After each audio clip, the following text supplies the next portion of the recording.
The 9,936th meeting of the Security Council is called to order. The provisional agenda for this meeting is threats to international peace and security. The agenda is adopted.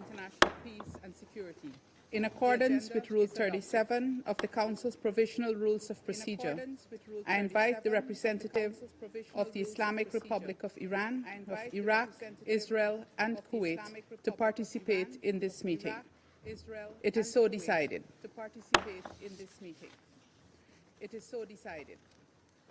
In accordance with Rule 39 of the Council's Provisional Rules of Procedure, I invite the following briefers to participate in this meeting. Ms. Rosemary DiCarlo, Under Secretary General for Political and Peace-Building Affairs, and Mr. Rafael Mariano Grossi, the Director General of the International Agency for Atomic Energy. It is so decided. The Security Council will now begin its consideration of item 2 of the agenda. I now give the floor to Ms. Rosemary DiCarlo. Thank you, Madam President. Today, at approximately 3:15 a.m. local time, the Israeli military launched waves of airstrikes across Iran, targeting a number of locations, including residential areas in Tehran. These attacks, which are reportedly continuing this afternoon, have targeted Islamic Revolutionary Guard Corps headquarters, military bases, radar installations, and nuclear facilities, among others. They have reportedly caused significant damage, including reportedly dozens of civilian casualties. In retaliation, Iran launched some 100 drones toward Israel, all of which were reportedly intercepted before reaching Israeli airspace. As I speak, there are reports of Iranian missiles heading towards Israel. The Israeli Defense Forces call the attack a precise preemptive strike and declared an imminent threat from Iran's nuclear program, while also announcing a domestic state of emergency. According to the IDF, hundreds in the opening strikes, dropping over 330 munitions on some 100 targets. Multiple nuclear installations were struck, including in Natanz, one of the central sites of Iran's nuclear program. In a video message, Prime Minister Netanyahu said that Israeli forces also attacked Iran's ballistic missile capabilities and top Iranian nuclear scientists. He stated that the attacks were intended to ward off an existential threat, vowing that the battle would continue for, and I quote, as many days as it takes, end quote. The impact of these attacks has already been felt throughout the region, with neighboring countries closing their airspace and putting their security forces on high alert. The Houthis have reportedly launched missiles toward Israel, one of which has hit the occupied West Bank, causing injuries. Many regional leaders have condemned the attack as a flagrant violation of international law and an escalation that is pushing the region toward more conflict and tension. According to Iran's state media and statements made by Iran's supreme leader today, at least 4 top Iranian generals and 3 leading nuclear scientists were killed. A number of civilians have also been reportedly killed and injured. The supreme leader has promised severe punishment, and I quote, for Israel. Madam President, I reaffirm the Secretary General's condemnation of any military escalation in the Middle East. I also underline the obligation of member states not to use force against the territorial integrity or political independence of any state, and in accordance with the UN Charter and international law. I reiterate the call by the Secretary General to both sides to show maximum restraint at this critical moment and to avoid at all costs a descent into deeper and wider regional conflict.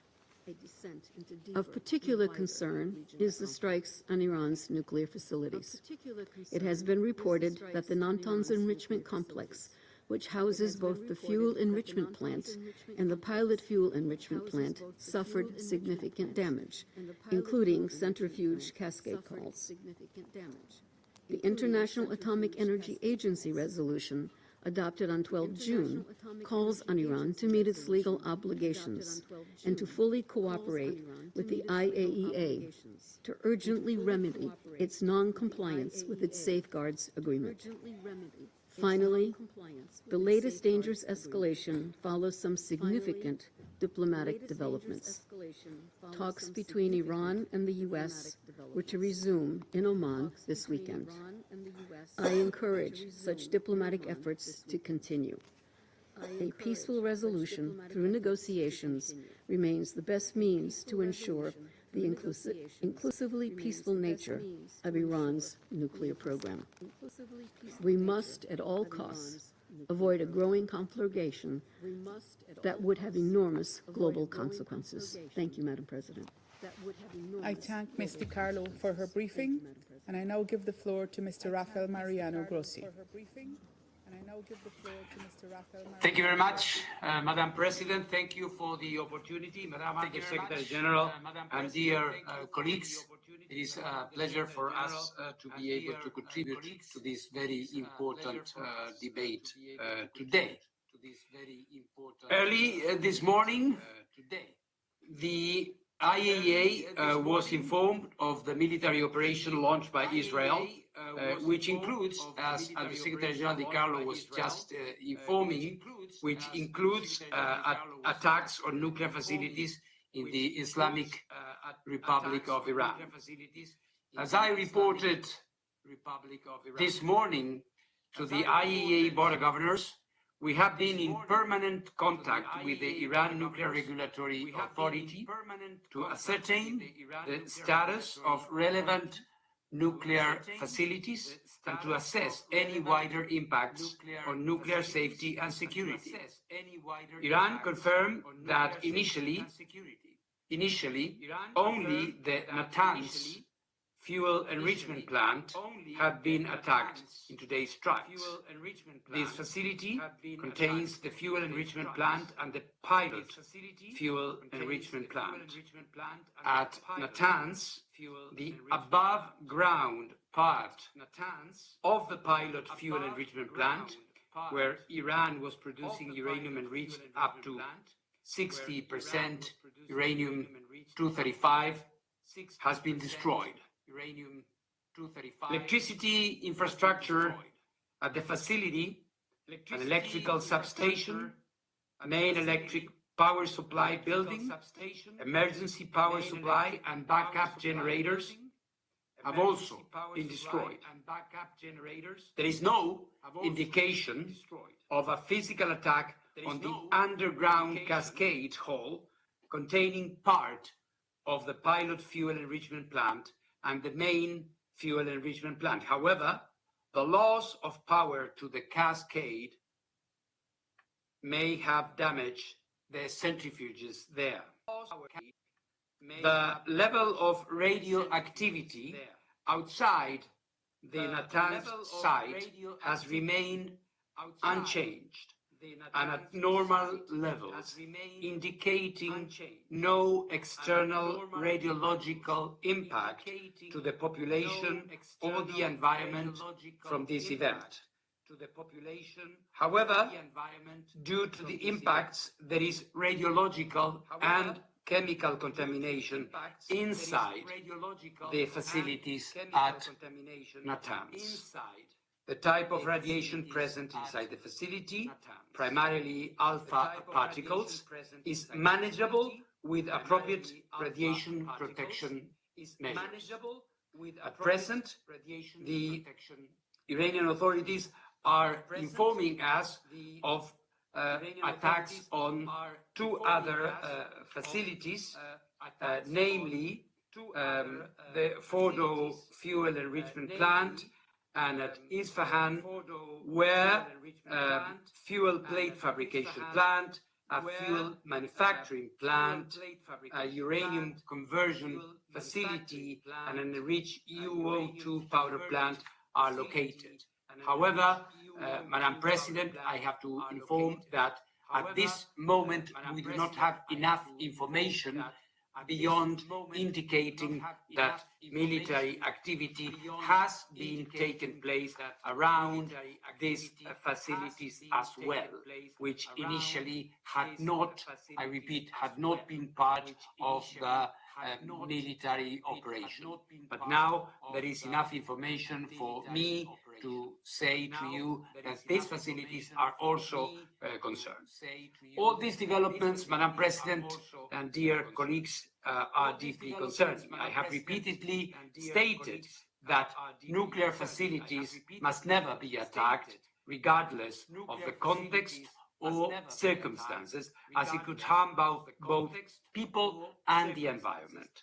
Such attacks have serious implications for nuclear security, nuclear safety and safeguards, as well as regional and international peace and security.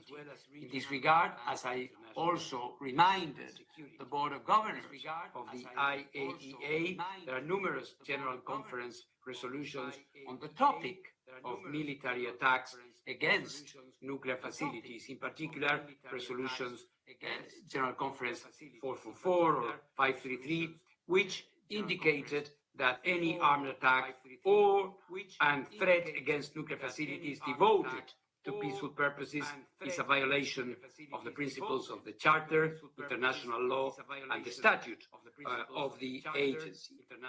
Madam President, dear colleagues, as Director General of the IAEA, and consistent with the objectives of the IAEA and our statute, I call on all parties to exercise maximum restraint to avoid further escalation.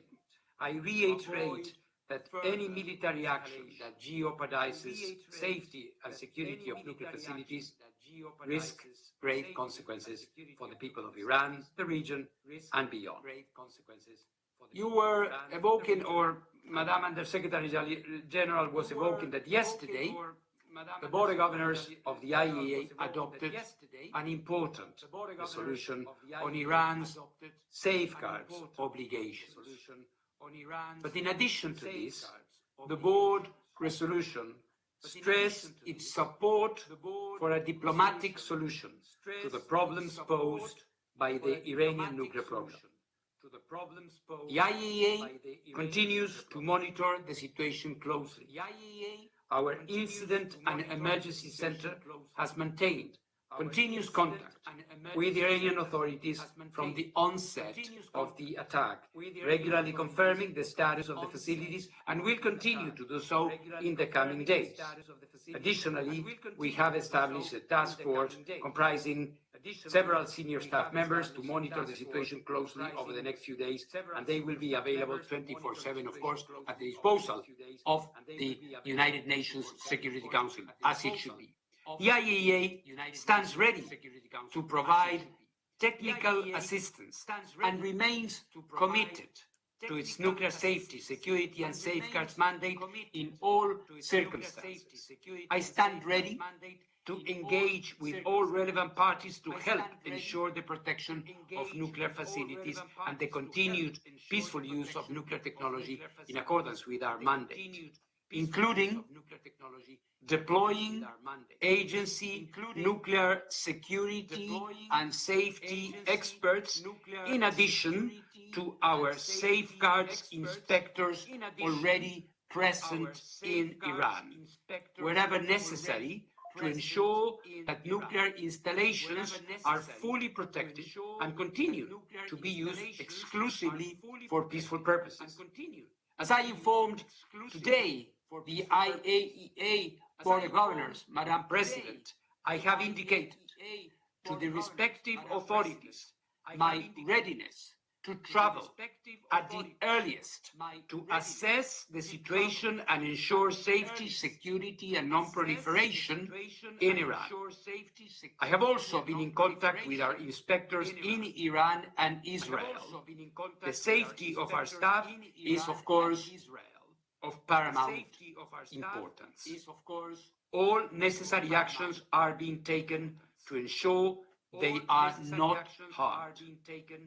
Despite the current military actions and heightened tensions, it is clear that the only sustainable path forward for Iran, for Israel, the entire region, and the international community is one grounded in dialogue and diplomacy to ensure peace, stability, and cooperation.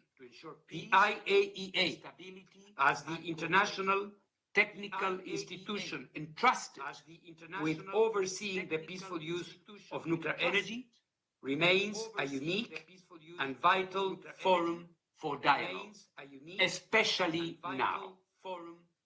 In accordance with its statute and long-standing mandate, the IAEA provides the framework and natural platform where facts prevail over rhetoric, and where engagement can replace escalation.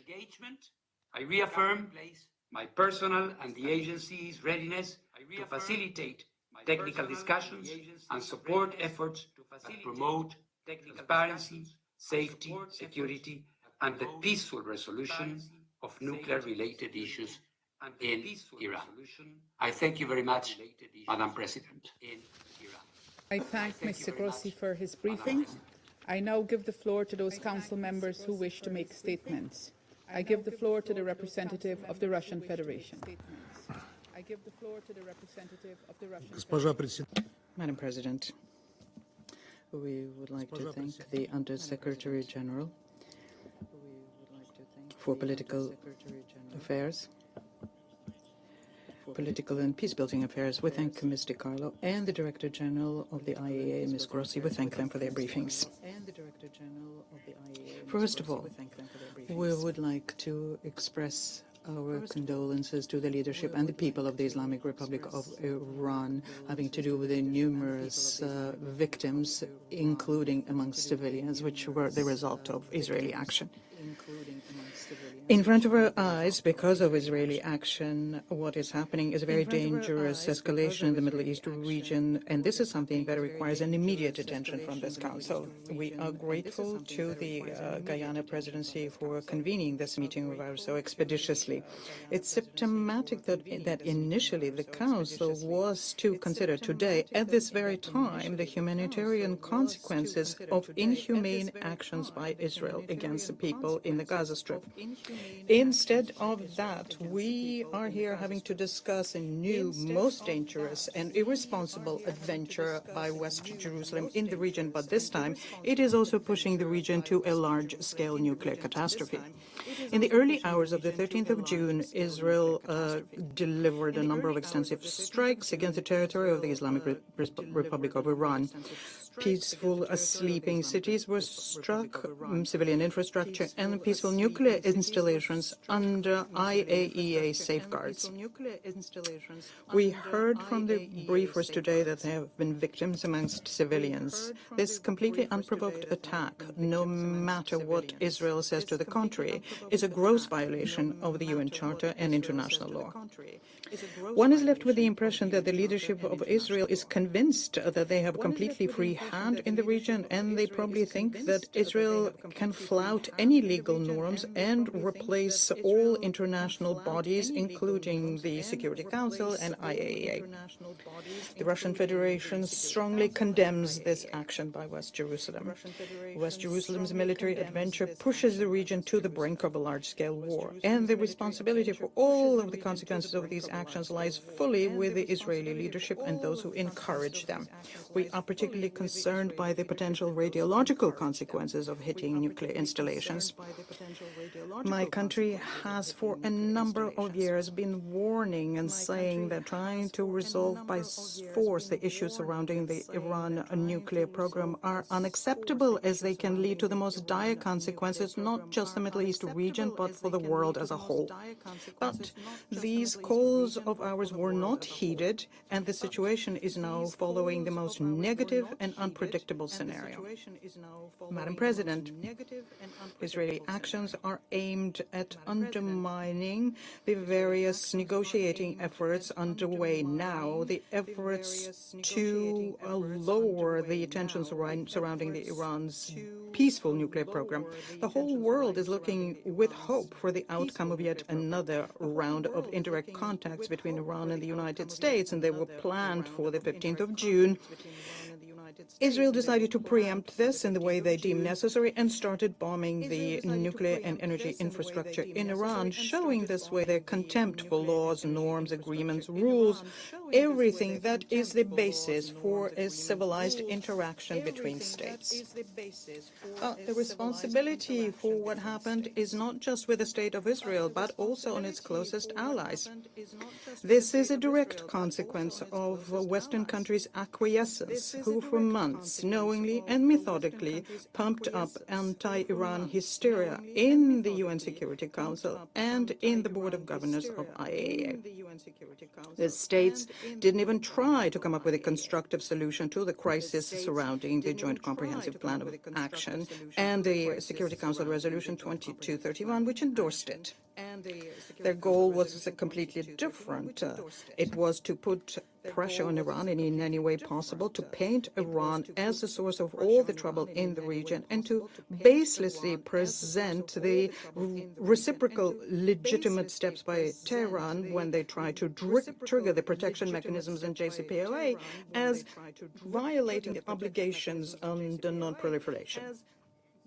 The Iranians took this for years and did not reject interacting with IAEA, nor did move away from a dialogue so as to find negotiated solutions. I would like to recall here, and this is of principal importance now, that all of the issues having to do with JCPOA began when the United States unilaterally left the nuclear deal in 2018, and also because of the principled unwillingness by the UK, France, and Germany to comply with the obligations they have under JCPOA, including to create the conditions for Tehran to receive the material yield from the lifting of unilateral sanctions by the EU in force until 2015.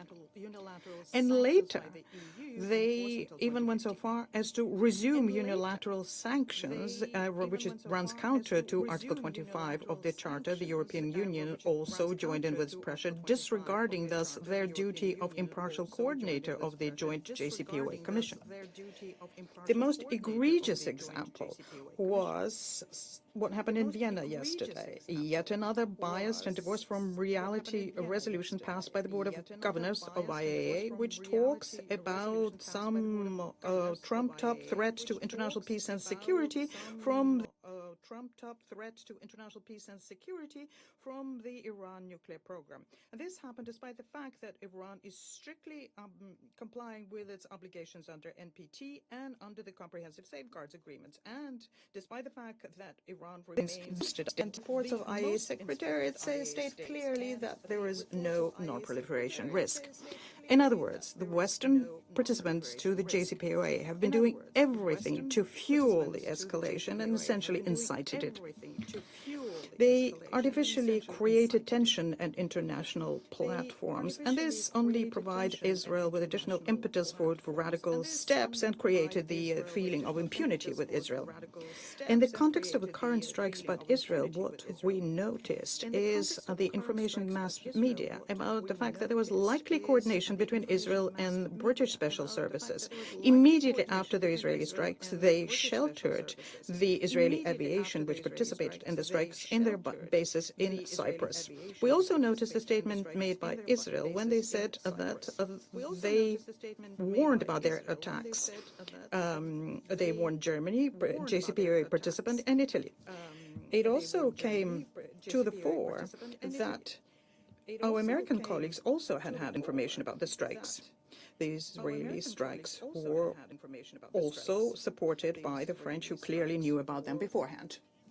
And we will not be surprised here if the members of this group of like-minded states will start condemning Iran for their actions, which they undertook fully in line with Article 51 of the Charter. We are following very closely the current situation with the IAEA Secretariat. The life and health of its personnel has been threatened by the Israeli military adventure, and we expect that the Director General of the agency is going to provide us with objective assessment and analysis of developing situation, including from the viewpoint of radiological consequences.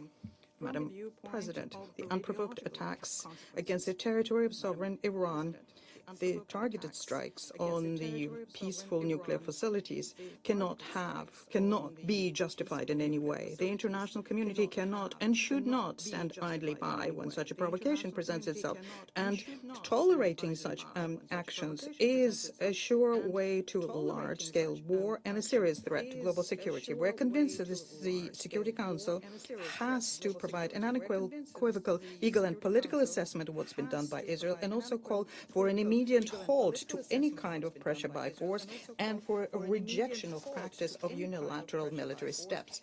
We need to support any and all diplomatic efforts aimed at de-escalation and the return to negotiations. Let me underscore yet once again that settling issues having to do with the Iranian nuclear program is only possible if a peaceful political and diplomatic pathway is followed. No forceful resolution can be either legitimate nor viable here. By the way, Let me say that the United States themselves have stated this repeatedly when they explained their readiness to continue with negotiations. Russia remains committed to strengthening international law, abiding by the UN Charter, and finding solutions which exclude further sliding of the region towards a new destructive war. And we are ready to work with all those who will advocate diplomacy and who will be looking for peaceful means to resolve differences. I thank you. I thank the representative of the Russian Federation for his statement, and I give the floor now to the representative of Algeria. First of all, I wish to extend my appreciation to you for your prompt response in convening this urgent meeting, which underscores the gravity of the situation before us. I thank USG DiCarlo and Director General Grossi for their insightful briefing. From the outset of the mandate of Algeria on this Council, we have consistently warned against the growing danger of a broad regional conflagration, fueled by a spiral of illegal acts and multiple provocation of Israel. The events of today sadly confirm the validity of those warnings. We are now faced again with the serious and deliberate act of aggression. The Israeli army have launched coordinated strikes on the territory of Iran, targeting both military and civilian infrastructure. These actions are not only unprovoked and unjustifiable. They constitute a flagrant violation of international law, a violation of the Charter of the United Nations. As clearly articulated in Article 2, Paragraph 4 of the Charter, all members of the Charter shall refrain in their international relations from the threat of or use of force against the territorial integrity or political independence of any state, or in any other manner and consistent with the purposes of the United Nations. The logic of unilateral force, of so-called preemptive strikes, outside any legal mandate, cannot be normalized and cannot be tolerated within this Council. Once again, these attacks prove that the only thing that preemptive action could prevent is peace. So the justifications presented by Israeli officials are unacceptable. They are flawed, especially since they come from a UN member that continues to operate outside the framework of the Non-Proliferation Treaty, that is not fully under the IAEA nuclear safeguards regime, and which has persistently refused to join the negotiation process related to the establishment of a zone free of nuclear weapons and other weapons of mass destruction in the Middle East. In its communiqué published this morning, the IAEA recalls the numerous General Conference resolutions on the topic of military attacks against nuclear facilities, providing that any armed attacks, I quote, any armed attack or and a threat against nuclear facility devoted to peaceful purposes constitutes a violation of the principle of the United Nations Charter, a violation of the international law and the statutes of the agency. Furthermore, the IAEA has consistently underlined that armed attacks on nuclear facilities could result on radioactive releases with grave consequences within and beyond the boundaries of the state which has been attacked. Colleagues, let us not overlook the timing. Let us not overlook the timing.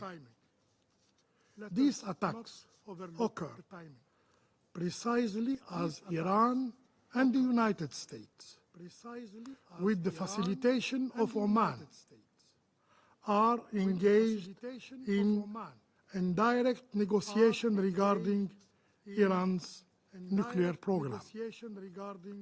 A sixth round of discussions was due to take place this weekend in Muscat. The question must be asked about these attacks. Why now? Madam President, the use of force without Security Council authorization, absent a legitimate claim of self-defense under Article 51 of the UN Charter, undermines the very foundation of the international legal order that this body, the Security Council, was created to uphold. It is an act completely divorced from any legal ground, but does not come to the surprise of anyone in this chamber. Yes, the Israeli acts like if international law does not exist, or simply it does not apply to them. Israel is sowing chaos throughout the region, throughout the Middle East. Its conduct is unworthy of a member of the United Nations. We are witnessing repeated acts of aggression. The bombing of the Lebanese capital, the occupation of new territories in Syria, in Lebanon, in Palestine, and repeated violations of Syrian sovereignty, including abduction of civilians, as occurred just yesterday in Gaza. Israel is using starvation as a method of warfare, in clear violation of international humanitarian law. A genocide is unfolding before our eyes, before your eyes. This is the behavior of a rogue state, and yet some still wonder why the Middle East remains so dangerously unstable. Madam President, the international community cannot allow a precedent to take hold whereby Israel acts as a judge and a jury, launching unilateral attacks in violation of established legal norms. Such course of action would erode the credibility of the Security Council and diminish the authority of the United Nations Charter itself. We must reaffirm clearly and collectively that the principles enshrined in the Charter are not optional. They are binding obligations. The prohibition of the use of force and the respect of sovereignty of member states are the pillars upon which our international system is built. We further reiterate that right must prevail over might.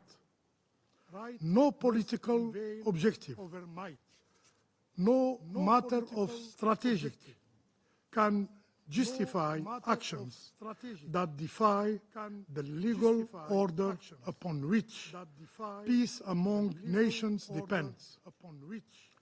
Let us be clear.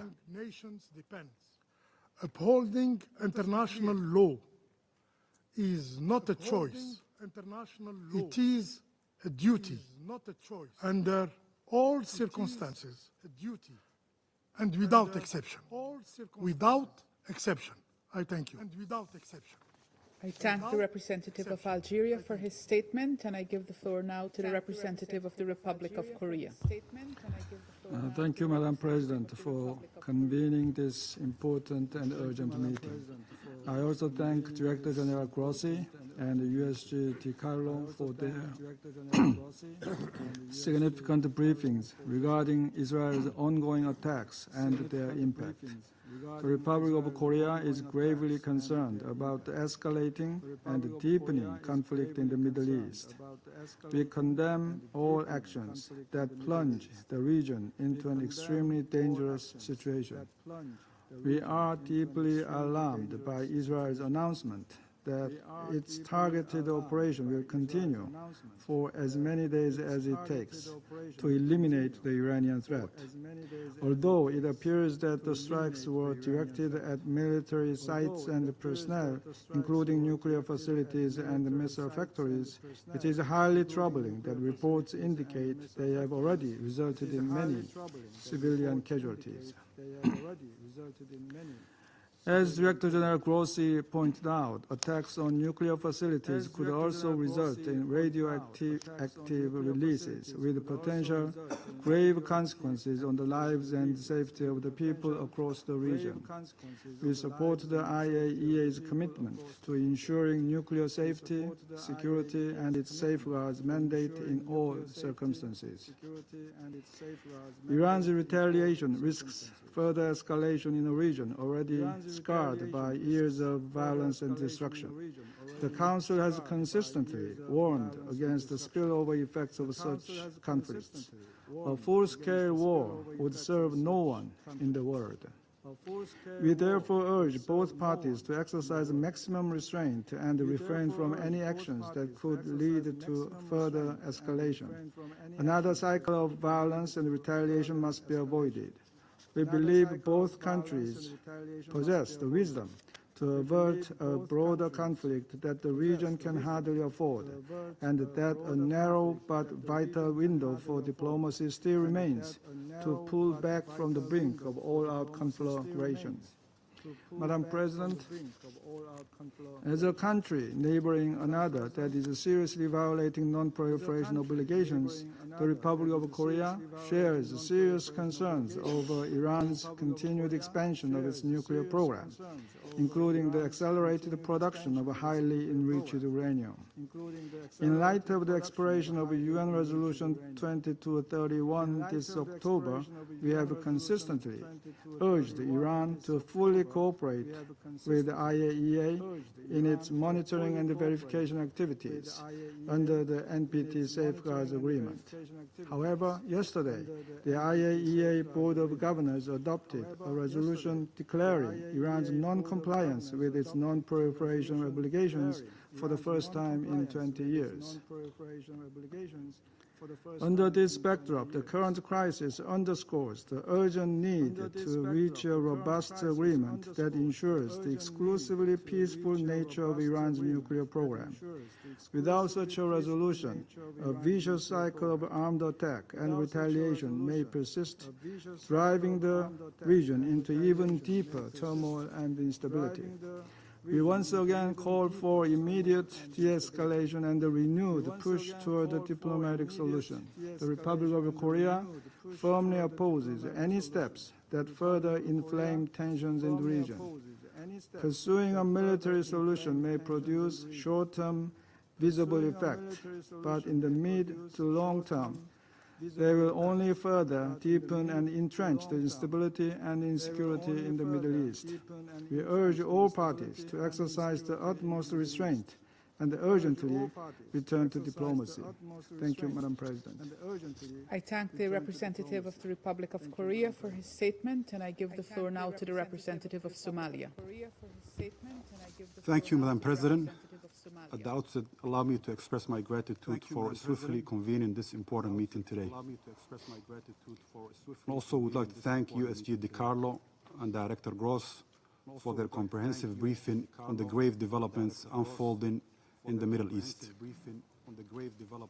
Madam President, Somalia is gravely concerned by the escalating confrontation between the Islamic Republic of Iran and Israel, especially in the light of recent reports regarding Israeli airstrikes on Iran and Iran's subsequent actions. These developments represent a dangerous turning point with serious implications. Not only for the two countries involved, but for the entire region and the world. We are gravely concerned by the airstrikes against Iran and call for full respect for sovereignty of the UN Charter and international law. The use of force against a sovereign nation, regardless of the justification, risks undermining the foundational principles of international law and further destabilizing global peace and security. While we recognize the right to self-defense enshrined in Article 51 of the United Nations Charter, we call for restraint and de-escalation of the situation. The spillover effects are no longer hypothetical, and their consequences are already painfully clear, threatening to deepen existing crises and endanger countless lives in the Middle East. Madam President, at this critical juncture, my delegation calls for diplomacy, restraint, and meaningful dialogue to resolve the conflict. We urge both parties to refrain from further escalation and to prioritize peaceful engagement, wisdom, and stewardship. The international community must work collectively to de-escalate tensions and facilitate conditions for a durable peace. The Security Council has a clear mandate to uphold international peace and security. We call on all members to act with unity and resolve, to support an immediate cessation of hostilities and return to dialogue and diplomacy. Lasting peace in the Middle East can only be achieved through addressing the root causes of instability in the region and the respect for international law. In conclusion, Madam President, Somalia reaffirmed its solidarity with all those affected by this conflict and stands with the global community in urging a return to diplomacy and full adherence to international law and its covenant, including the principles of the Charter of the United Nations. I think. I thank the representative of Somalia for his statement, and I give the floor now to the representative of Panama. Thank you, Madam President. We would like to express our thanks to Undersecretary General Rosemary DiCarlo and to Director General of the International Atomic Energy Agency, Mr. Rafael Grossi, for their presentations, and we welcome the delegations of the Islamic Republic of Iran, Israel, Iraq, and Kuwait. We're meeting here today at a moment of extreme gravity for international peace and security. The Colombian writer Gabriel Garcia Marquez had as the title of one of his works a classical expression, wonderful expression, when he qualified a predictable situation as the chronicle of a death pre-announced, and that could be applied to this situation. The events that occurred last night really are hardly surprising, but they do represent a new and troubling link in a chain of tension that threatens regional and global stability. It is especially alarming that these events are taking place in a region marked by deep sensitivities with regard to security and proliferation. The proliferation of weapons of mass destruction, particularly nuclear weapons, represents an existential threat that this Council cannot ignore. The Republic of Panama, as a country firmly committed to international law and to global stability, has consistently called for the strengthening of the global non-proliferation regime, and we underscore the irreplaceable role that is played by the International Atomic Energy Agency, the IAEA, in this collective effort. And we also reaffirm that the full respect for and the integrity and safety of IAEA personnel is an obligation under international law and an indispensable requirement to preserve the credibility of the multilateral verification system. Our position is based on the fundamental principles of our foreign policy: respect for and strengthening of the multilateral system, the non-proliferation regime, and the promotion of diplomatic dialogue as an essential tool to ease tensions and reduce strategic risks. We take note of the report of the IAEA Director General, reference number GOV/2025/24, recently circulated to the members of this Council, where it's indicated that the agency's verification and monitoring related to the Joint Comprehensive Plan of Action, the JCPOA, have been severely affected by Iran's cessation of its compliance with commitments, nuclear commitments. Furthermore, we are closely following the discussions of the IAEA Board of Governors, in which a resolution was adopted yesterday, the 12th of June, in Vienna, a resolution stating that the Islamic Republic of Iran is in breach of its obligations under its safeguards agreement with the agency.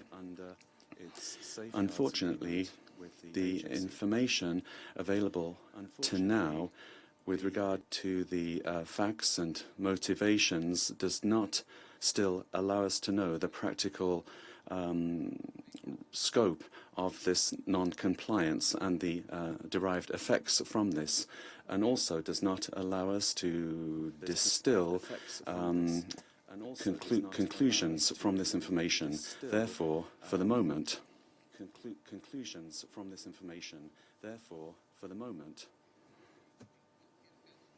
in any event, neither the parties nor the United Nations should allow these events to drag the region into a broader conflict which would contravene the principles of the United Nations Charter and international law. We must act with the utmost urgency and responsibility to prevent this. Panama urgently calls for maximum restraint from all states, respect for international law and for the principles enshrined in the United Nations Charter, and for refraining from any action that could escalate tensions. We urgently appeal for the revitalization of diplomatic channels as a path to reduce tensions and mitigate risks that could have irreparable consequences for international security. We also would recall that international law requires the protection of civilian infrastructure, with special emphasis on nuclear facilities intended for peaceful purposes. Civilian assets that must be protected from attacks and reprisals due to their very nature and because of the potential risks that they pose to the environment and civilian populations. There is no military shortcut to stability. Only genuine, inclusive and sustained dialogue can offer a lasting way out of the crises that bring us here today. Thank you very much. I thank the representative of Panama for his statement, and I now give the floor to the representative of Sierra Leone. Thank you, Madam President. I thank you for convening this emergency meeting of the Security Council. At the outset, Sierra Leone unequivocally deplores the unlawful use of force in contravention of the Charter of the United Nations. We deeply regret the seeming reversion to a period when a state can unilaterally resort to the use of force against another state in clear breach of the Charter and international law without consequence. For small states, this is deeply troubling, a deeply troubling trend which poses grave risk to international peace and security and must be firmly rejected. Turning to our agenda, I thank Under-Secretary General Rosemary DiCarlo and Director General Rafael Grossi for their important briefing. We express grave alarm over the recent report of military strikes by the State of Israel against the territory of the Islamic Republic of Iran, including strikes on or near sensitive nuclear facilities, including the main Natanz nuclear facility. We are deeply troubled by the loss of life, as according to report, the strikes killed senior Iranian officials, nuclear scientists, and civilians. This development represents a dangerous escalation at a time when the Middle East is already facing multiple and overlapping crises. The region, in our view, is at a precipice. And this moment calls for restraint, responsibility, and diplomacy. We note with deep concern the letter dated 13 June 2025 from the Permanent Representative of Iran, issued as document S/2025/379, which brings to the attention of the Council very serious report of violations of the sovereignty and territorial integrity of Iran. Any such use of force, especially across international borders, raises significant concerns under international law, including the Charter of the United Nations, which prohibits the threat or use of force against the territorial integrity or political independence of any state. We are further troubled by the potential implications of military operations affecting nuclear facilities. As Director General Grossi of IAEA has previously cautioned, any military action targeting or threatening nuclear facilities poses severe risk to human lives, the environment, and regional security. Attacks on nuclear installations could have catastrophic consequences far beyond the region. Sierra Leone fully aligns with the call by the UN Secretary General for de-escalation, dialogue, and the exercise of maximum restraint. This is a time for diplomacy, not confrontation. We urge all parties to step back from the edge and to recommit to diplomatic channels as the only viable path towards durable peace and stability. Madam President, the Middle East has long been plagued by cycles of conflict and mistrust. But history has also shown that bold diplomacy, even in the most difficult moment, can yield hope. We therefore call for an immediate cessation of hostile actions and urge the revival of regional and international efforts aimed at de-escalation and mutual security assurances. In this regard, Sierra Leone reiterates its long-standing position that the only path to lasting peace in the region lies in good faith negotiation based on international law and the principles of the UN Charter. We reaffirm the sovereignty and territorial integrity of all states in the region and underscore the need to avoid provocations and retaliatory measures that may trigger wider regional conflagration. We also express our support for the important work of the IAEA in monitoring nuclear programs and ensuring peaceful use of nuclear energy. The independence and impartiality of the agency must be respected by all member states. In this critical time, full cooperation with the IAEA is essential to prevent further erosion of trust and to safeguard against nuclear proliferation. The international community cannot afford to allow further escalation. The cost in human life, environmental degradation, economic disruption, and regional instability will be incalculable. This is a moment of truth for this Council to assert its collective responsibility in upholding peace and security. Therefore, we call on global leaders and states with influence to emphasize the need for non-military approaches at this time and to promote dialogue, particularly through the IAEA, as the international technical institution entrusted with overseeing the peaceful use of nuclear energy.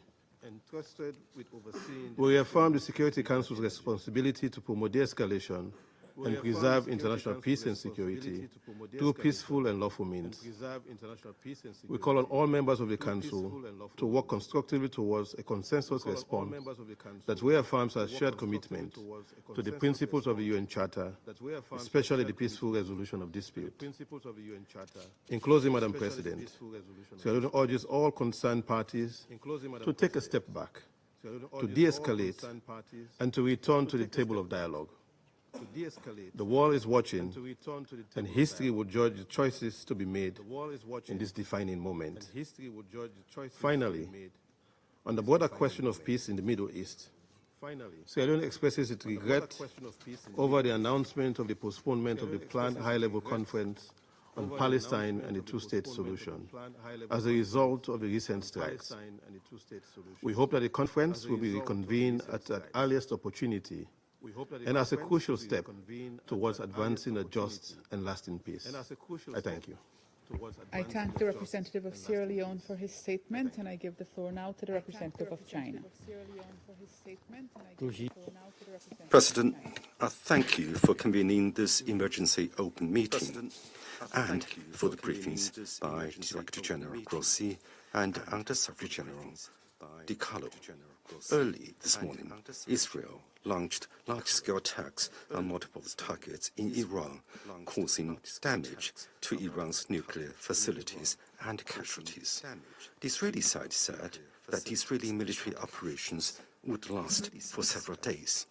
China condemns Israel's actions that violate Iran's sovereignty, security, and territorial integrity, opposes the intensification of tensions and expansion of conflicts, and is deeply concerned about the potential grave consequences of the Israeli operations. The abrupt heating up of the region serves no one's interests. We urge Israel to immediately cease all military adventurism, avoid further escalating tensions, and call on all relevant parties to abide by the UN Charter and international law, resolve disputes through political and diplomatic means, and jointly maintain regional peace and stability.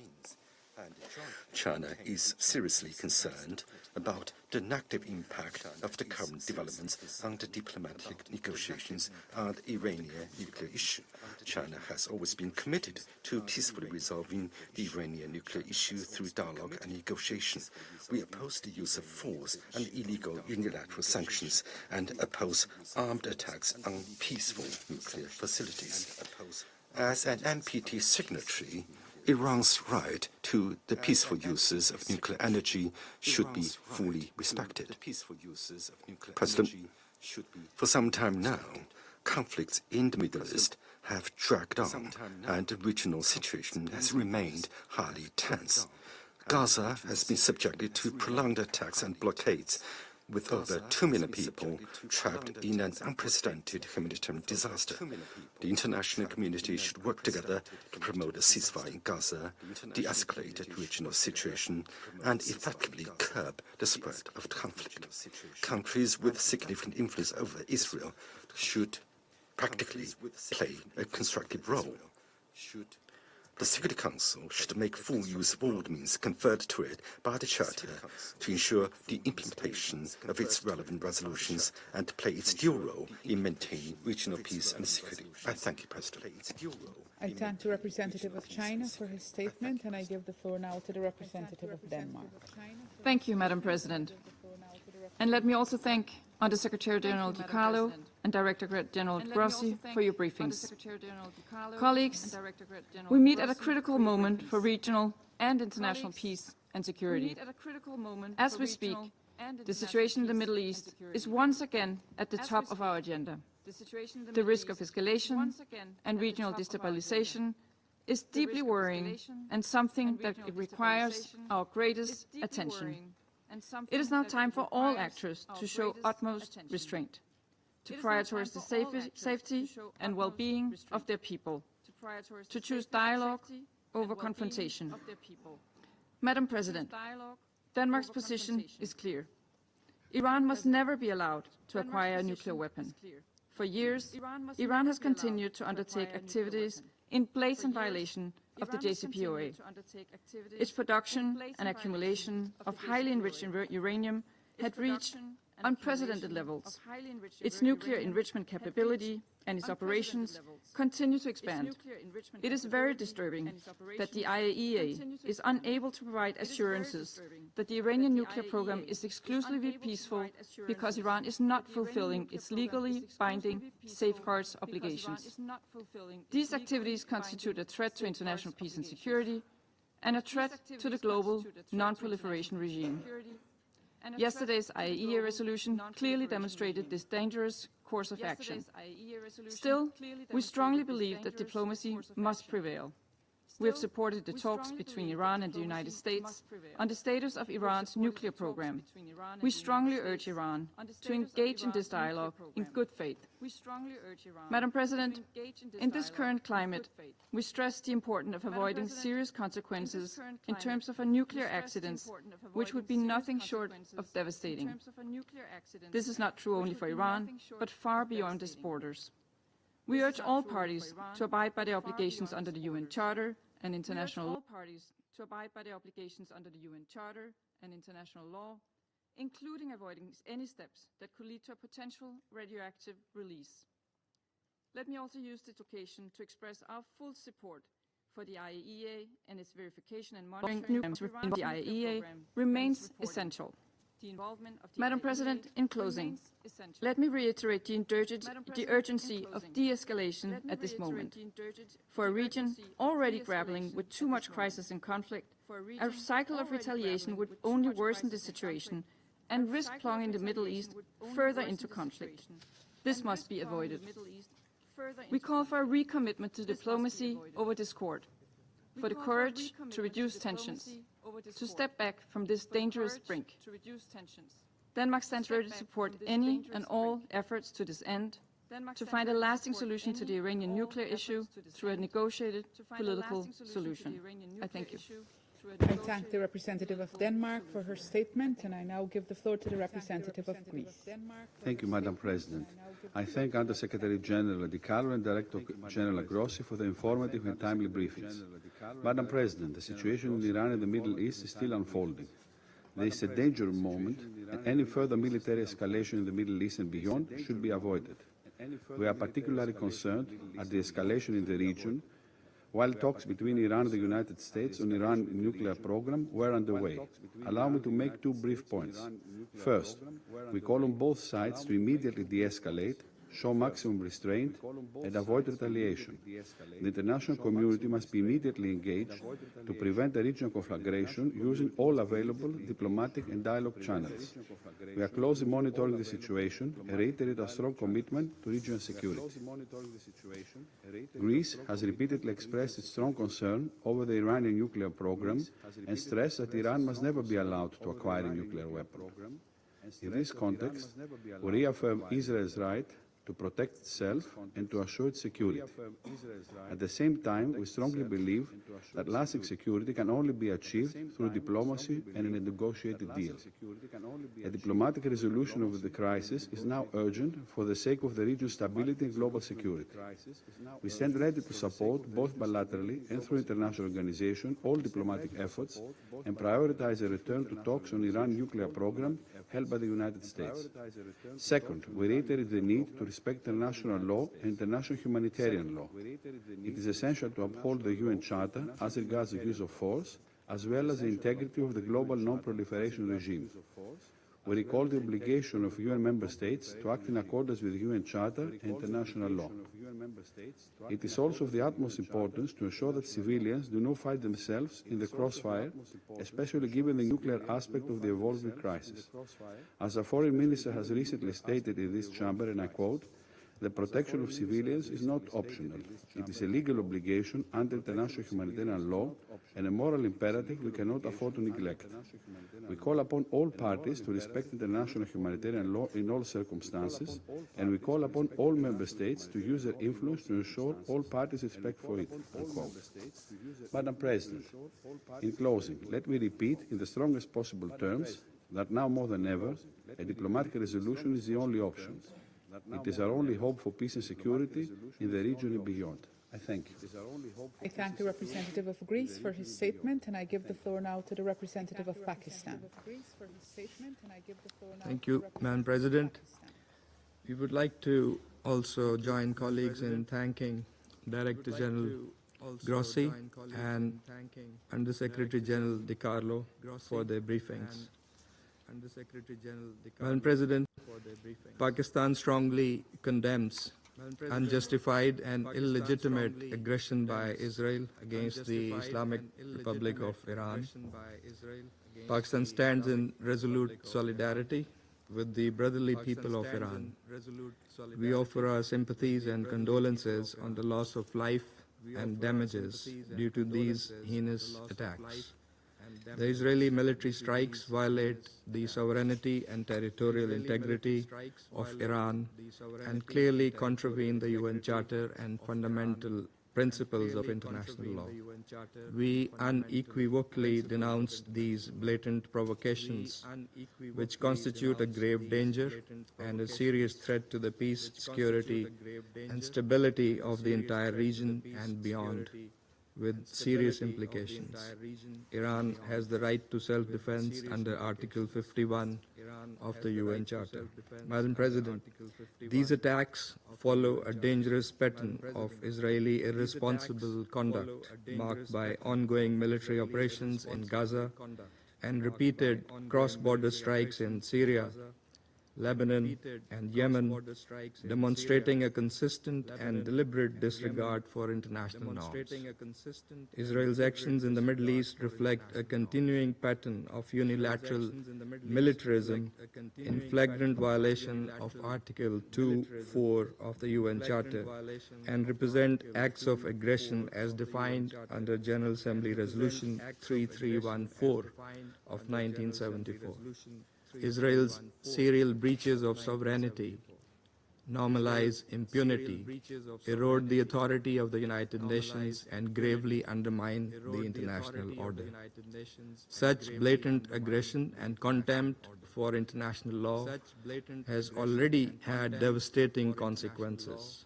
In Gaza, tens of thousands of civilians have been killed as a result of Israeli military onslaught, and a humanitarian catastrophe has unfolded under an illegal blockade that has in fact been there for over 15 years. In Syria, Yemen, and Lebanon, Israeli airstrikes have repeatedly targeted sovereign territory, undermining regional stability and exacerbating tensions. The fact that these attacks against Iran have happened in the middle of a negotiations process aimed at finding a peaceful diplomatic solution to the Iranian nuclear issue makes it all the more morally repugnant and against international norms. These actions risk eroding the trust and sanctity of the negotiations process, so crucial for the peaceful settlement of these issues. Madam President, Pakistan reaffirms its support for the resolution of the Iranian nuclear issue through peaceful means, diplomatic engagement, and sustained dialogue. The JCPOA was an outcome of painstaking and arduous yet constructive negotiations. It charted a roadmap to comprehensively address the concerns of the parties involved by clearly defining their relevant obligations and responsibilities. The illegal use of force against Iran and the ensuing situation are likely to frustrate the ongoing diplomatic efforts and could destabilize a region that is already under very severe stress. The ongoing diplomatic context to reach a negotiated deal and other endeavors to promote regional peace and security must not be allowed to be appended. It is highly regrettable that these attacks have happened when the IAEA was continuing its verification activities in Iran. Such actions threaten the IAEA's technical work, which should be supported and not disrupted. Israel has violated international law, IAEA statute, and several IAEA resolutions by attacking the IAEA safeguarded facilities. In addition to serious violation of international law, these attacks risk setting a dangerous negative precedent and pose a grave threat to safety of populations in the region and around the globe. Pakistan, as an immediate neighbor of Iran, is therefore seriously concerned. Security Council Resolution 487 strongly affirmed such attacks as a clear violation of the UN Charter, the norms of international conduct, and a serious threat to the entire IAEA safeguard regime. We call on all parties, Madam President, to fulfill their respective obligations and responsibilities and avoid escalation. Even in these testing times, diplomatic engagement and dialogue must be prioritized. Clearly, the international community is in favor of peace and stability in the region. In a few days, next week, the international community, the UN membership, was to come together to express its will, to chart the path for the Palestinian state as part of the two-state solution that would usher in the long-awaited, just, and durable peace in the Middle East. Israel's reckless and irresponsible behavior cannot be allowed to jeopardize the efforts for peace, endanger the stability of the entire region, and risk wider escalation, thereby threatening global peace and security. The Security Council bears primary responsibility to maintain international peace and security and to stop this aggression immediately. It must hold the aggressor accountable for its actions. This Council must deny Israel the free hand and the impunity with which it continues to operate in defiance of international law and international opinion. It is also our collective responsibility to reject any notions by anyone, anywhere, that seek to distort, misuse, and abuse the right of self-defense in violation of international law and the UN Charter. Finally, this Council must collectively muster the courage to take positions and adopt decisions that are in full conformity with the Charter of the United Nations. In accordance with its responsibility, the Council should encourage, support, and prioritize dialogue and diplomacy to advance peaceful resolution of conflicts. That is the only viable path forward, as many around the table have also echoed in their comments. I thank you, Madam President. I thank the representative of Pakistan for his statement, and I now give the floor to the representative of the United Kingdom. Thank you, President. And I'd like to start by thanking USG DiCarlo and Director General Grossi for their briefings. President, the Security Council meets today at a dangerous moment. We are deeply concerned by Israel's strikes on sites in Iran, as well as the Iranian military action we've already seen in response. There is a clear risk that this crisis escalates, with serious implications for peace and security across the region and beyond. This is in no one's interests. Colleagues, our first priority must be to prevent further escalation in the Middle East. We urge all parties to urgently step back, show restraint, and reduce tensions. The UK did not participate in this action. And let me say clearly and unequivocally that Russia's claim that British sovereign bases on the island of Cyprus were in any way involved is nonsense. It is deeply irresponsible at moments like this for Russia to be spreading disinformation. We firmly support any diplomatic efforts to return to stability. Today we have spoken to Israel at the highest levels, and our Foreign Secretary has also spoken to Iranian Foreign Minister Araghchi. We have urged both sides to show restraint and de-escalate tensions. We continue to engage partners across the region to ensure we are collectively doing our utmost to push for a peaceful outcome. The UK, in partnership with the E3, has always championed a diplomatic solution to address Iran's nuclear escalation, which has no credible civilian justification. We will not be deterred from this. As my Prime Minister said today, we have long held concerns about Iran's nuclear program, as documented by the IAEA. Israel also needs to protect its people and security. It is therefore in the interests of all actors to stop military confrontation and pursue a negotiated solution. President, this is time for a strong, united position from members of this Council. We must take urgent action to de-escalate and provide an opportunity for a return to diplomacy.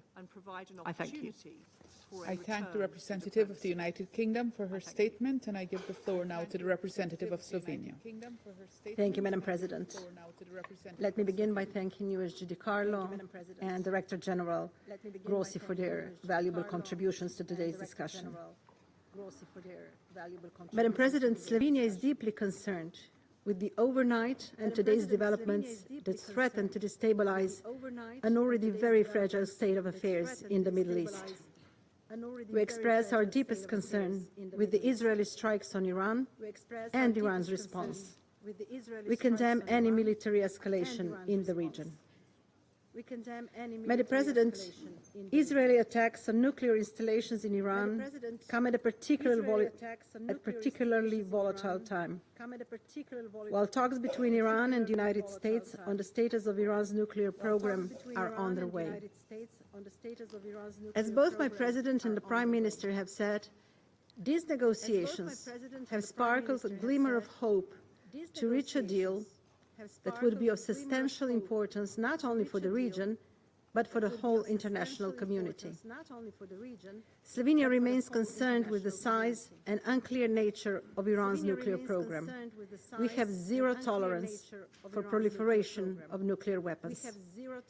Moreover, our concerns are deeper by the fact that the IAEA still cannot confirm the exclusively peaceful nature of Iran's nuclear program. However, for us, strikes against civilian infrastructure, whether they happen in Eastern Europe, the Middle East, or anywhere else, are unacceptable. Time and time again, Slovenia has cautioned against military action on Iran's nuclear program. There is only one legitimate option, and Slovenia remains confident that there is only a political solution to the issue. With this in mind, Slovenia calls on Iran and the US to prioritize a peaceful solution and continue their talks in Muscat. Madam President, lasting and robust security is built upon diplomacy, not military action. I join the Secretary General's call on both sides to show maximum restraint. Watching footage from the ground, it is clear the time to de-escalate is now, immediately. A descent into deeper conflict must be avoided at all costs. The region, and indeed the world, cannot afford it. I thank you. I thank the representative of Slovenia for her briefing, and I give the floor now to the representative of the United States. Thank you, Madam President. Thank you, Undersecretary General Rosemary DiCarlo and Director General Rafael Grossi for your briefing. Yesterday, Israel took unilateral action against Iran. The Islamic Republic of Iran's regime has, since its founding, repeatedly called for the State of Israel's eradication, launched unprovoked, direct, and proxy attacks on Israeli civilians, and spread terror, instability, and untold human suffering throughout the region. As we speak, Iran is firing missiles at civilian areas across Israel, including in Tel Aviv. As President Trump has repeatedly said, this dangerous regime cannot be allowed to have nuclear weapons. Israel advised us this action was necessary for its self-defense. Every sovereign nation has the right to defend itself, and Israel is no exception. The United States was informed of the strikes ahead of time, but was not militarily involved in these strikes. Our absolute foremost priority is the protection of U.S. citizens, personnel, and forces in the region. As Secretary Rubio said, Iran should not target U.S. interests or personnel. Let me be crystal clear. No government, proxy, or independent actor should target American citizens, American bases, or other American infrastructure in the region. The consequences for Iran would be dire.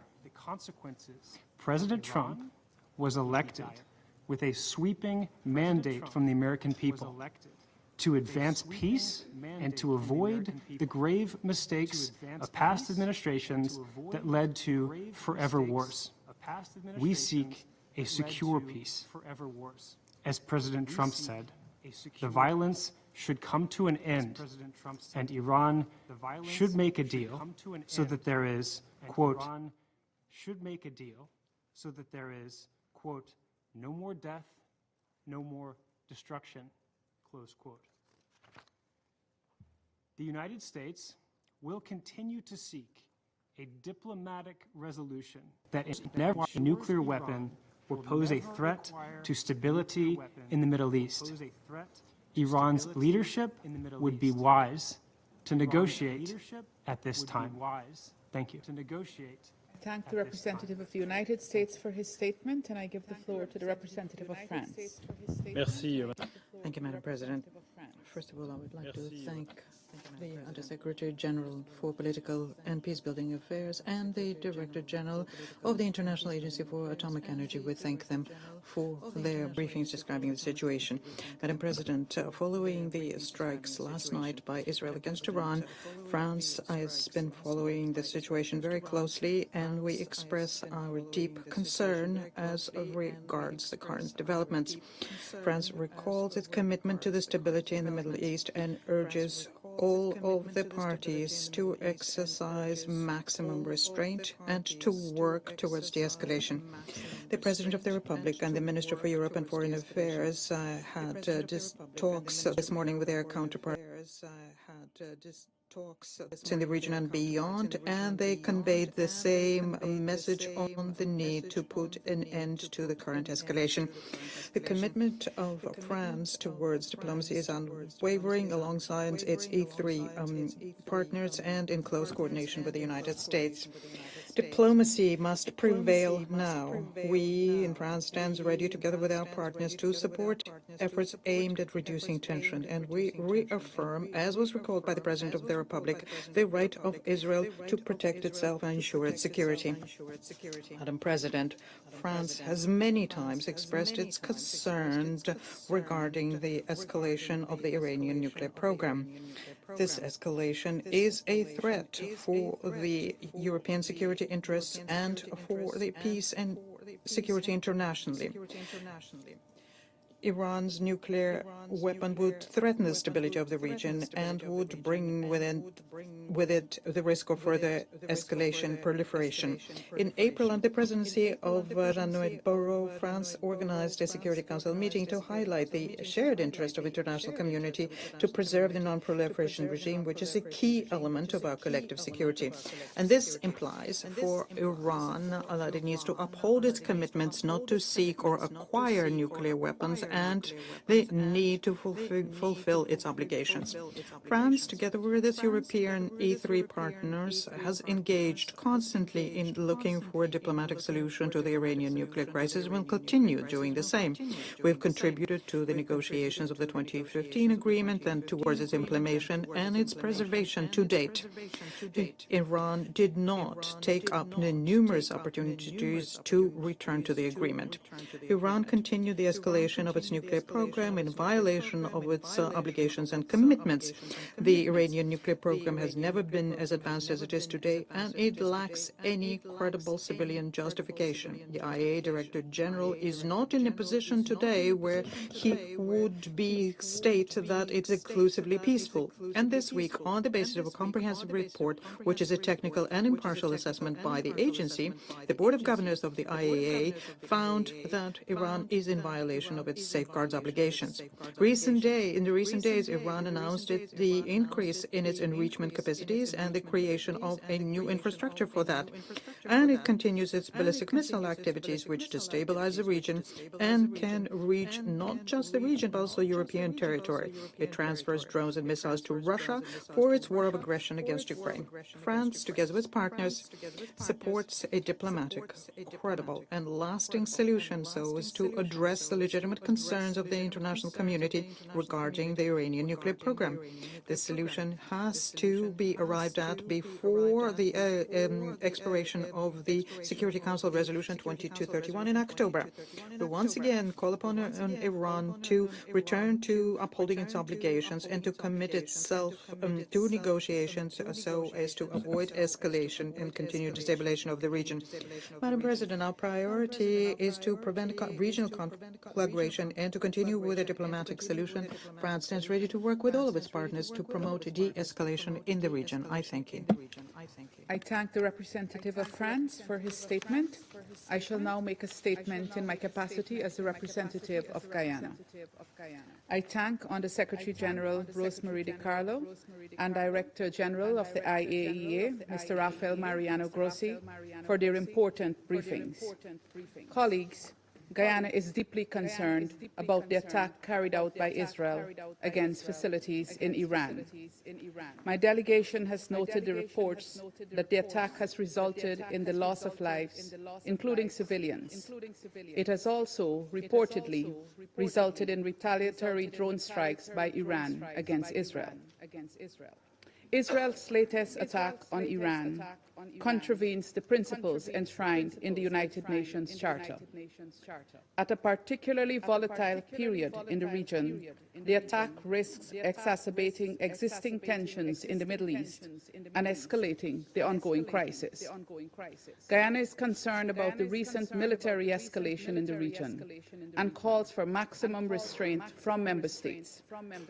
In a region that is becoming increasingly combustible with each passing day, we appeal for dialogue, diplomacy, and good sense to prevail, and for all parties to commit to no further military escalation in the region. Colleagues, Guyana reiterates its appeal to both Israel and Iran to exercise maximum restraint and to avoid any further maneuvers that could plunge the entire Middle East into further turmoil, or worse, result in a nuclear catastrophe. The world simply cannot afford any miscalculations. The consequences for civilians could be catastrophic. Guyana, therefore, urges both Israel and Iran to fully comply with their obligations under international law and relevant resolutions adopted by this Council.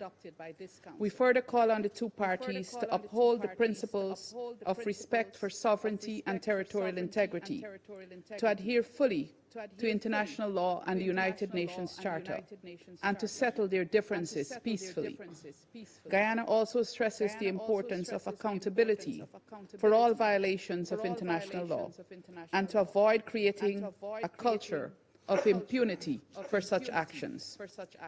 Finally, Guyana will act constructively to support any Security Council measure that is in keeping with its mandate aimed at preserving international peace and security.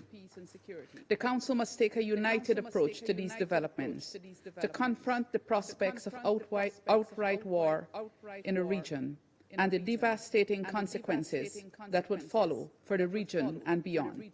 The maintenance of international peace and security requires us all to take decisive action, and now is the moment to redouble our collective efforts to prevent a wider conflagration. I thank you. I resume my function as President of the Council.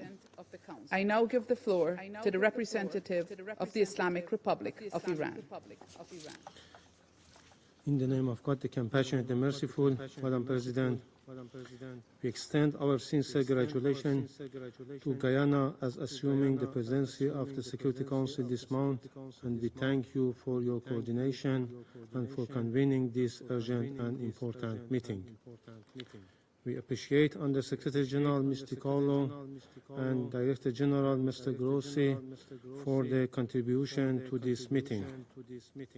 We also wish to express our appreciation to Algeria, Pakistan, China, and the Russian Federation for their support in convening this emergency session to address Israel's unlawful act of aggression against the Islamic Republic of Iran, a grave violation of international law and the Charter of the United Nations.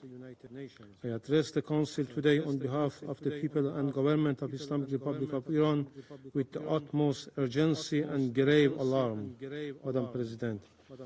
Last night, the Israeli regime, the most dangerous and terrorist regime in the world, with full intelligence and political support from the United States regime, conducted a series of coordinated and premeditated military attacks across multiple cities in Iran. These acts of aggression and unlawful strikes target peaceful nuclear facilities, military sites, vital civilian infrastructure, and residential areas.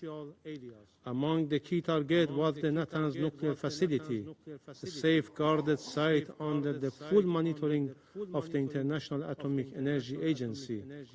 Madam President, we strongly and unequivocally condemn the barbaric and criminal attack. A series of targeted assassinations were against senior military officials, nuclear scientists, and innocent civilians. So far, 78 people, including senior military officials, have been martyred and over 320 others injured. The overwhelming majority of them civilians, including women and children.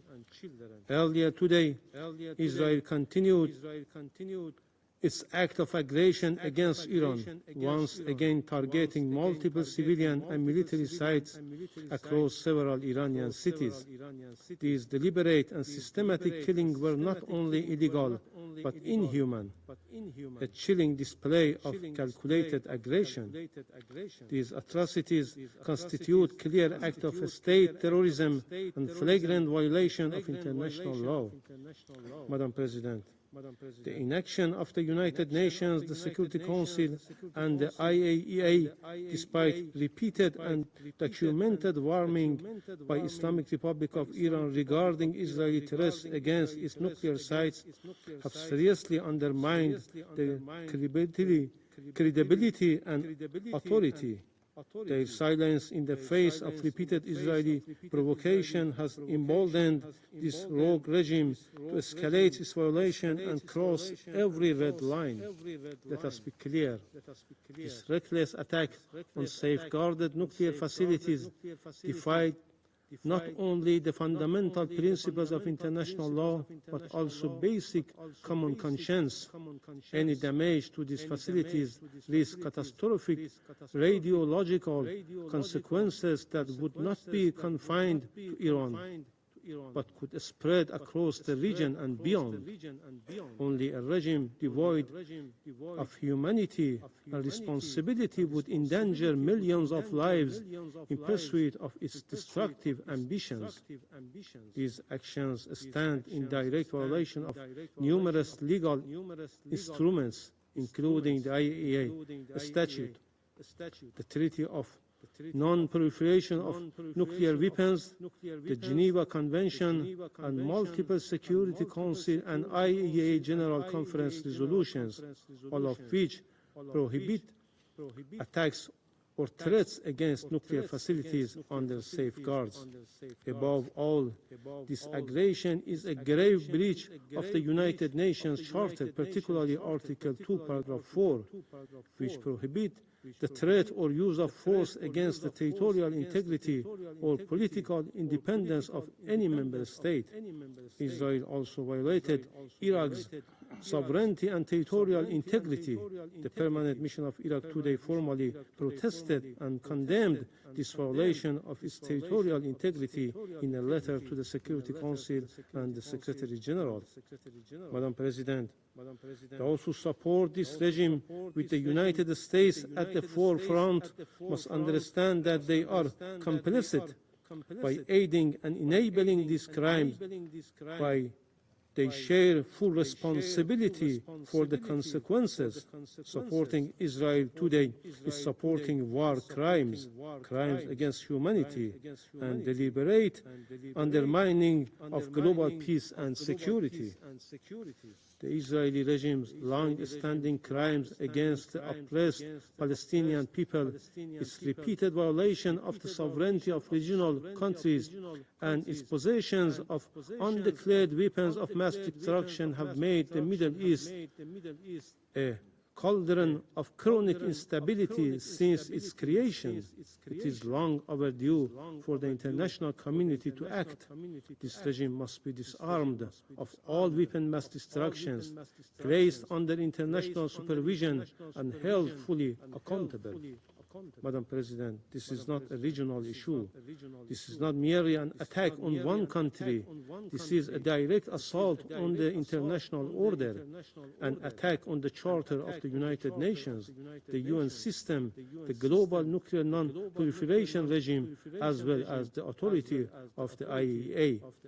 Israel's leadership, including its criminal prime minister, has shamelessly and publicly claimed responsibility for these heinous acts. Israeli officials say that this aggression aims to wreak nuclear talks.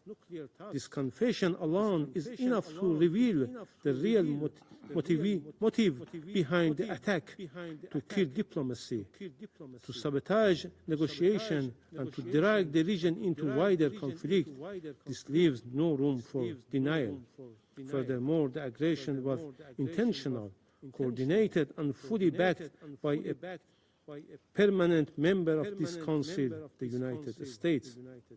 The United States' complicity in this terrorist attack is beyond doubt. The officials of the United States have expressly and brazenly confessed their willful aid and assistance in the crimes and gross violations that Israeli regime committed as of last night, including the deliberate transfer of arms. We will not forget that our people lost their lives as a result of the Israeli attacks with American weapons. These actions amount to declaration of war. They are the latest in a long and well-documented pattern of lawless, destabilizing, and aggressive behavior by the Israeli regime, a regime that acts with impunity because it is shielded by powerful allies. This must end. Madam President, the Security Council must act now, firmly and decisively. In 1981, this very Council responded unanimously to the Israeli military attack on Iraqi Osirak nuclear reactor by adopting Resolution 487, which unequivocally condemned the aggression as a flagrant violation of the Charter of the United Nations and international law. The Council also called on this criminal regime to refrain from any such acts or threats in the future. Had the Council enforced that resolution and held Israel accountable at that time, this regime would not have been emboldened to continue this unlawful behavior with impunity. The current aggression is a direct consequence of decades of inaction and double standards. Madam President, the Islamic Republic of Iran reaffirms its inherent right to self-defense as enshrined in Article 51 of the UN Charter. Iran will respond decisively and proportionately to these acts of aggression at a time, in a place, and by means of its choosing. This is not a threat. This is the natural, legal, and necessary consequence of an unprovoked military attack. Iran's response will be firm, lawful, and essential to restore deterrence, defend our sovereignty, and uphold the principles of international law. No aggressor can be allowed to act with impunity. Madam President, we have requested this emergency meeting because we expect this Council to fulfill its Charter mandate. The Security Council must condemn, in the strongest possible terms, Israeli unlawful aggression. It must take immediate, concrete measures to hold the Israeli regime accountable and to prevent the further corrosion of international peace and security. Anything left would signal to collapse of the international system and invite chaos. Let me conclude with a simple and undeniable truth. Israel attacked Iran.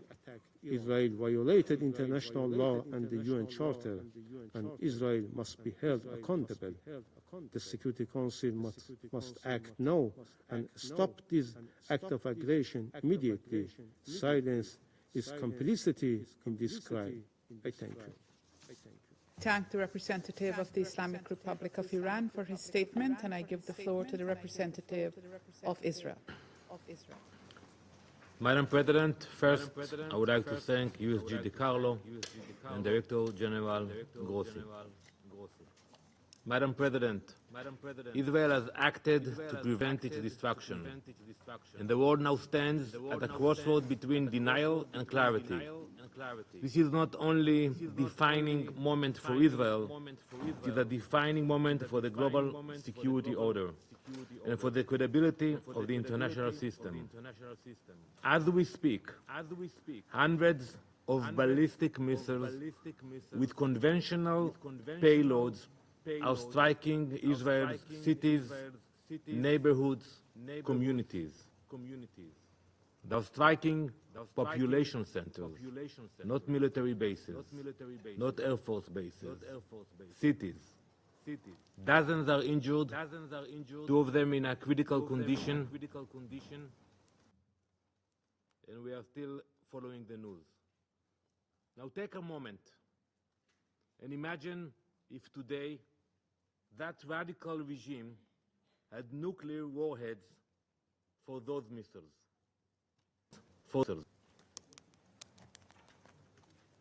Last night, the State of Israel launched Operation Rising Lion, a preemptive military operation carried out with precision, purpose, and the most advanced intelligence at our disposal.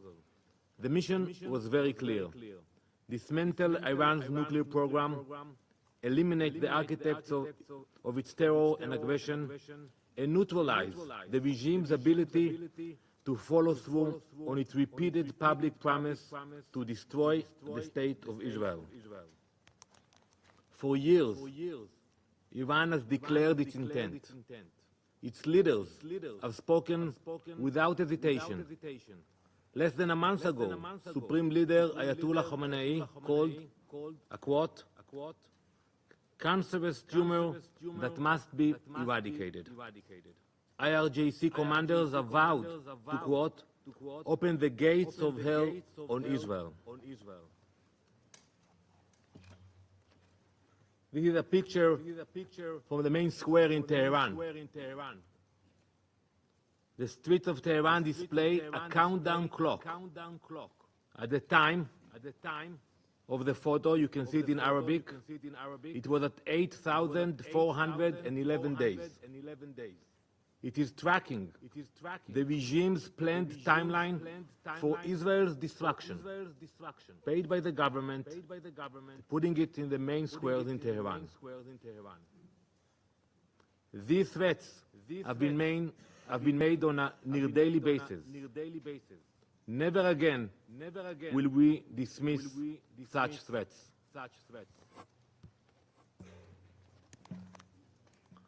For too long, the world convinced itself that these were just words, that genocidal slogans and threats to erase us could be ignored or rationalized. But Israel has never had that luxury. We know our enemies. We know their ideology.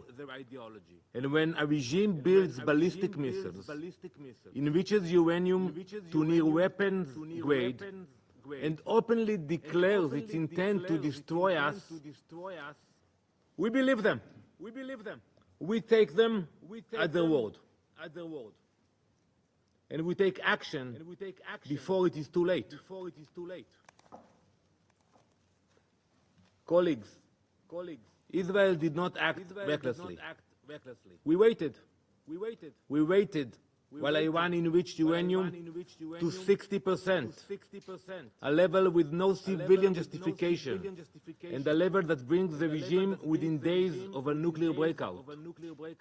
We waited while the IAEA reported that Iran had obstructed inspectors, destroyed monitoring equipment, and accelerated its covert special development program. We waited while Iran developed trigger mechanisms, detonation systems, and plans for warheads. We waited while its leadership actively recruited more nuclear scientists.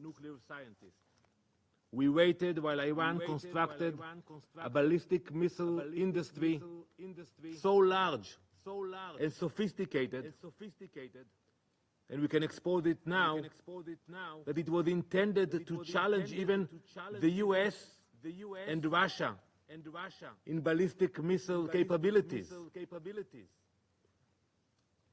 They cannot deny it. We waited for diplomacy to work. We gave the international community time. We watched negotiations stretched on as Iran made false concessions or refused the most fundamental conditions. All the while, Iran continued to build toward the unthinkable. Last night, the wait ended. Our operation targeted 3 layers of the threat. First, we eliminated the central figures of Iran's military and nuclear command. This included Mohammad Hossein Bagheri, chief of the armed forces, Hossein Salami, commander of the IRGC terror organization, and Ghulam Ali Rashid, commander of emergency command. These men directed Iran's conventional military forces and terror forces. They coordinated the terror network that has plagued our region for decades. Think how many meetings you had here about the proxies of Iran in Yemen, in Lebanon, in Syria, in Gaza. Second, we struck Iran's military infrastructure, specifically the surface-to-surface missile array. Israeli Air Force fighter jets, guided by precise intelligence, completed a series of strikes against the Iranian regime's missile capabilities. Dozens of launchers, missile storage facilities, and additional military sites were destroyed. Late last year, Iran launched wave after wave of ballistic missiles at our cities. They deliberately targeted civilians. The destruction of these missile systems is a moral imperative. These are weapons with the capacity to reach thousands of kilometers.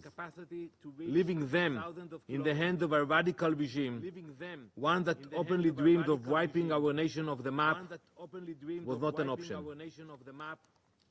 We will not hesitate. We will not relent.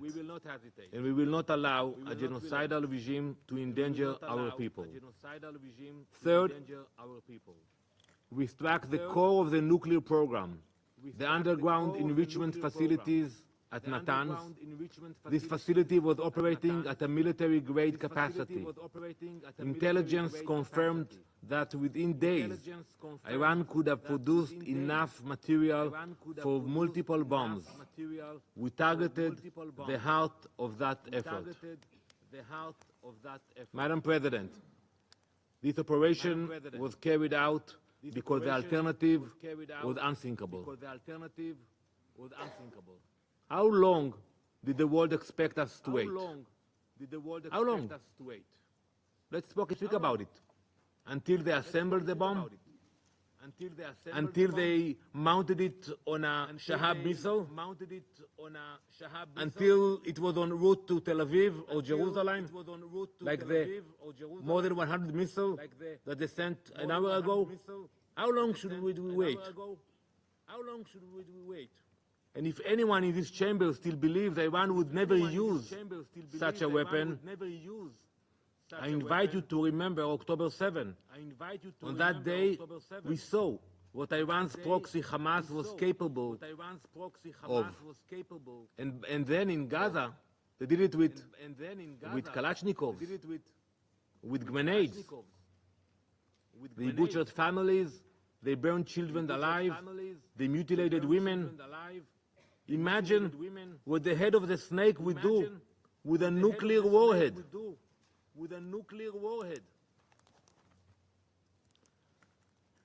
To that end, we uncovered intelligence revealing a multi-front plan directed by Iran, Hezbollah, and Hamas for a future assault on Israel. This one would be far more sophisticated than October 7. It envisioned mass missile launches, first from Iran, then from Lebanon, Syria, Iraq, and Yemen, followed by coordinated infiltrations of our borders. The plan was not aspirational. It was operational. And it was nearing execution. This Council has convened countless times in recent months. You have passed resolutions, called for restraint, demanded ceasefire. You met in emergency sessions when Hamas was under threat. But when Iran marched toward nuclear capability, you said nothing. When they crossed line after line, you drew none of your own. So we acted. We acted to ensure our people live. We acted so that Jewish children in Jerusalem will not wake up to the sound of air raid sirens triggered by a nuclear launch. We acted so that Iranian missiles will not carry radioactive payloads into civilian neighborhoods. We acted because history has taught us that silence is complicity and hesitation is fatal. We acted because 80 years ago, the Jewish people made a promise to ourselves, never again. That promise applies to a nuclear holocaust as well. This was an act of national preservation. It was one we undertook alone, not because we wanted to, but because we were left no other option. We now turn to this Council, not for permission, but for recognition. Recognition that Israel did what the world should have done. Recognition that the Iranian regime violated every obligation they ever undertook. Recognition that Israel had the undeniable right and duty to defend its people from extermination. We urge the Council to condemn Iran's nuclear violations. We urge the Council to finally acknowledge the existential threat Iran poses to the world. We urge the Council to join us in our commitment to prevent their genocidal dreams from becoming a reality. But we also expect something even more basic: moral clarity. Stop equating aggressors with defenders. Stop treating a genocidal regime and a democracy under siege as two sides of the same coin. The Iranian regime was preparing for war. This war would have stretched across the Middle East, to Europe, to Asia, to the Americas. It would have been against the international order. We acted to prevent a threat that would endanger not only Israel, but the entire world. We will not sit quietly while our people are targeted. Not again, not ever. Empty words will not stop Iran. Israel will. We did not wait for the bomb to fall, and we will never allow that day to come. Thank you. I thank the representative of Israel for his statement, and I give the floor now to the representative of Iraq.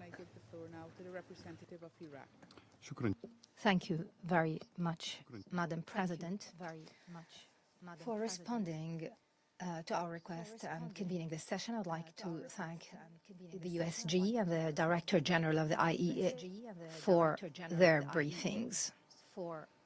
Madam President, Iraq expresses its deep concern and condemnation of the dangerous military aggression committed by the Israeli entity against the territories of the Islamic Republic of Iran, including their blatant violation of Iraq's sovereignty and the inviolability of its airspace. This constitutes a flagrant breach of the provisions of international law and the UN Charter. In this regard, the Republic of Iraq has submitted a formal letter of complaint to Your Excellency, President of the Security Council. We clarify the details of the said violations, which is not only an infringement on the inviolability and sovereignty of Iraq, but is also an illegitimate use and transgression of the airspace of another sovereign state to initiate acts of aggression against another UN member state.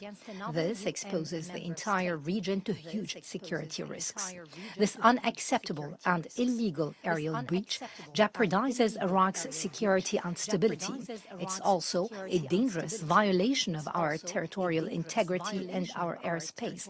It pushes us into conflicts that we are not party to and are far from. It threatens regional and international peace and security.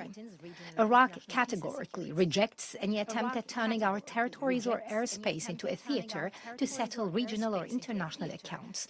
We stress that we will not permit our national security or sovereignty to be at risk. We will not allow such violations to be repeated under any pretext.